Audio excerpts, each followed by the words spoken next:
guys, in this video we're going to be creating the area around the front headlight. As you can see here, we have the front surface, and then we have to project some curves and do this kind of intake under area of the headlight here. So first pick a 1-degree curve if you like, and we're going to be building this curve in front view.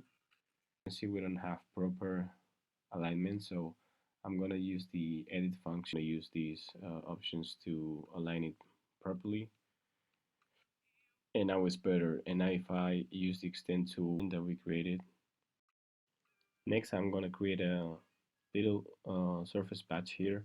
I'm using, if we take a look at the blueprints, we still need to make some